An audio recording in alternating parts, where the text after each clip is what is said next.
With the upcoming Boba Fett show, let's talk about every Mandalorian ever. So the first one we've got is Boba Fett Classic Gray. He came out in this minifigure pack, as well as the first Slave One, and Jabba's Prize from 2003. He's worth about $36. Then after that, we've got Jango Fett, which came out in 2002's Jango Fett Slave One. He's worth about $344. Then there's Young Boba Fett with the yellow head, came out in the same set from 2002, and he's worth about $24. Then we've got the Cloud City version of Boba Fett, which came out in Cloud City 2003. He's worth about $560. After that, we've got the Boba Fett with bluish gray. He came out in the second edition of Slave One, as well as Jabba's sail barge. He's worth about $40. Then we've got the next version of Boba Fett with the dark red helmet. Came out in this magnet set from 2009. He's worth about $26. Then there's the white prototype version of him, which came out in the 2010 polybag set, as well as this exclusive book and sticker set. He's worth about $161. Then we've got the Boba Fett with pauldron, jetpack, and stubble. He came out in this Slave One, and he's worth about $26. Then we've got Pre-Vizsla, which came out in Pre-Vizsla's Mandalorian Fighter from 2012. He's worth about $142. Then there's also the Mandalorian Death Watch Warrior, which came out in the same set, and he's only worth about $8. After that, we've got the Balaclava Boba Fett, which came out in the 2012 Star Wars Celebration set.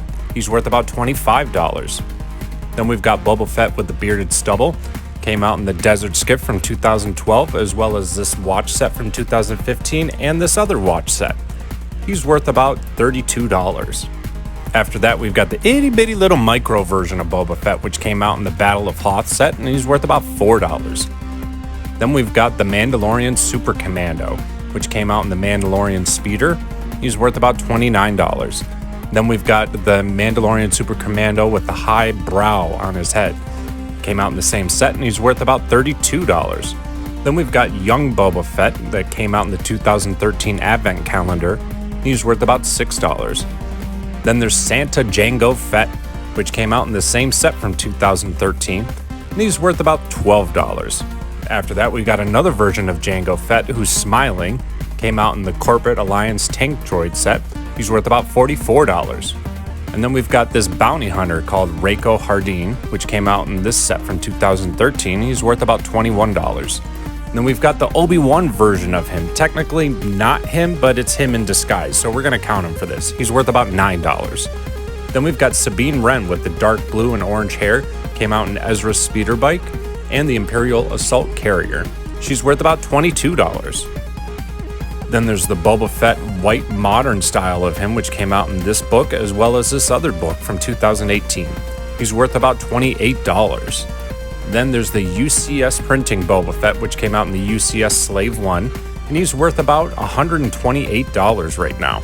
Then we've got the Boba Fett with the dark orange pauldron, which came out in this carbon freezing chamber set, as well as the 20th anniversary Slave One. He's worth about $22. After that, we've got Sabine Wren with the dark green and blue hair. Came out in this set from 2016 and the 2017 Advent Calendar.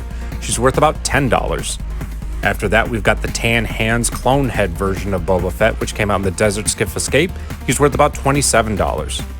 Then there's the Young Boba Fett with the malicious smile. It came out in the Jedi Starfighter set, and he's worth about $18. Then there's Jango Fett with the angry face, which also came out in the same set from 2017. He's worth about $120. After that, we've got the second edition Cloud City Boba Fett, which came out in the Betrayal at Cloud City. He's worth about $99. And then we've got Din Djarin. This first version of him came out in 2019, as well as the Razor Crest, and he's worth about $12. After that, we've got these 4 Mandalorians from the Mandalorian Battle Pack. We've got this dark brown one, which is about $2. Then we've got this olive green cape, dark blue, which is also worth about $2. Now this one's a female one. If you guys didn't know, based on the shape of the helmet, you can differentiate between the male and female. And that one was $2 and this one's $2. So there you go. Now we've got the silver Bescar version of Din Djarin, which came out in the Trouble on Tatooine and Boba Fett Starship, as well as the Imperial Light Cruiser. He's worth about $6. After that, we've got the silver Bescar armor with jetpack. Came out in the Armorer's Mandalorian Forge, and he's worth about $7.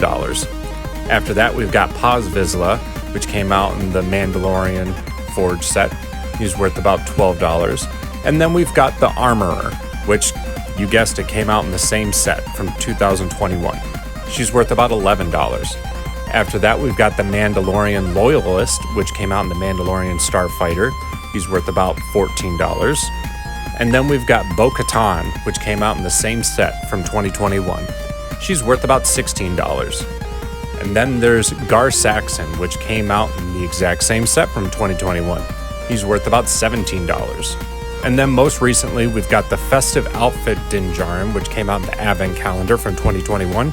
He's worth about $8. Oh, but wait, there's Boba Fett with the reprinted Bescar. Came out in Boba Fett's Starship. He's worth about $18. So if you have all of these Mandalorian minifigures, you got about $2,184. Let me know if I missed any, and as always, thank you for watching.